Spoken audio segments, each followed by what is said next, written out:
भारत के एक छोटे से गांव हरिपुर में रामदीन नाम का एक किसान रहता था। उसकी उम्र 50 के करीब थी, मगर चेहरे पर समय से पहले आई झुर्रियां उसकी मेहनत और संघर्ष की कहानी खुद बयां कर देती थी। सुबह की पहली किरण के साथ उसका दिन शुरू होता और सूरज ढलने के बाद ही खत्म होता। उसके पास जमीन ज्यादा नहीं थी, मगर जो थी वही उसकी दुनिया थी। मेरा नाम रामदीन है। मैं सीता हूँ, रामदीन की पत्नी। ये है हमारा बेटा मोहन और बेटी गुड़िया। नमस्ते। मोहन पढ़ाई में होशियार था और शहर जाकर कुछ बड़ा करना चाहता था। जबकि गुड़िया भी छोटी थी, माँ के आंचल से चिपकी रहती। हाँ मेरी प्यारी गुड़िया। चलो मेरे साथियों, खेत की ओर। आज की सुबह कितनी सुंदर है।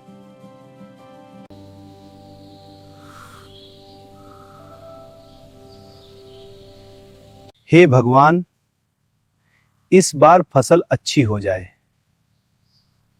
उस साल मौसम ने साथ नहीं दिया। कभी बारिश बहुत ज्यादा हो जाती, कभी हफ्तों सूखा पड़ जाता।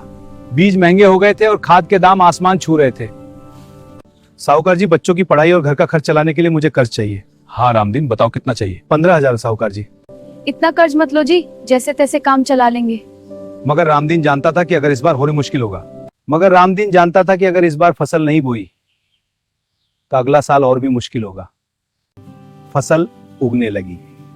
हरे हरे पौधों को देखकर रामदीन का मन खुशी से भर गया। वह रोज खेत में खड़ा होकर उन्हें ऐसे देखता जैसे अपने बच्चों को देख रहा हो। मगर किस्मत को कुछ और ही मंजूर था। एक रात जोरदार आंधी तूफान आया। मूसलाधार बारिश और तेज हवाओं ने आधी से ज्यादा फसल गिरा दी।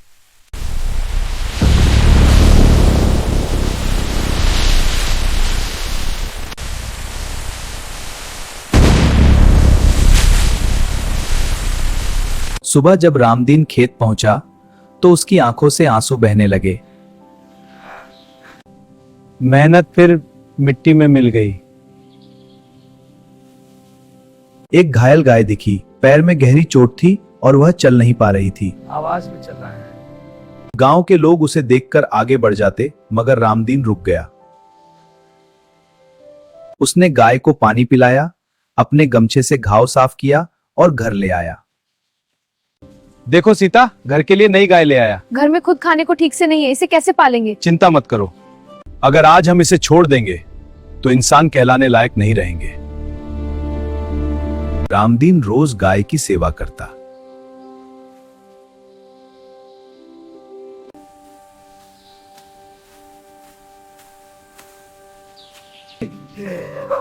खेत से लौटकर सबसे पहले उसी के पास जाता।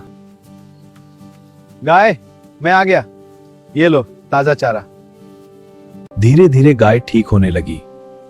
कुछ दिनों बाद उसने दूध देना शुरू कर दिया। मैं रामदीन हूँ, दूध बेचता हूँ। 1 लीटर दे दो। जी ले लो, अब थोड़ी थोड़ी कमाई हो रही है और थोड़ी थोड़ी आमदनी होने लगी। नमस्ते साहब, स्वागत है। रामदीन जी, हमने सुना आप प्राकृतिक खेती करते हैं। हाँ साहब, देखिए रसायन के बिना भी अच्छी फसल होती है। कम पानी, कम खाद, ज्यादा समझदारी। उन्होंने रामदीन के खेत को उदाहरण के रूप में चुना। हाँ, यह तरीका बहुत कारगर है। अगले सीजन में रामदीन ने हिम्मत नहीं हारी।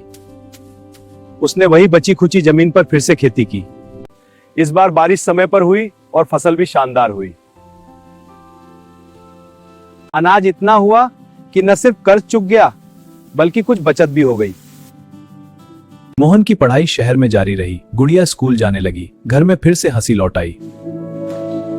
मेरे प्यारे भाइयों और बहनों, धन्यवाद। यह सम्मान अबोध में जारी रखे रहे।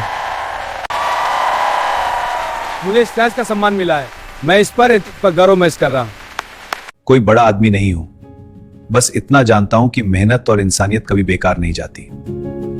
गांव वालों की आंखों में सम्मान था। वही लोग कभी उसकी गरीबी पर तरस खाते थे, आज उसकी मिसाल देते थे। रामदीन की कहानी सिर्फ एक किसान की नहीं थी, बल्कि उस हर इंसान की थी जो मुश्किलों के सामने झुकता नहीं। उसने सिखाया कि आज भी हरिपुर गांव में लोग कहते हैं, अगर हिम्मत चाहिए तो रामदीन किसान को याद करो।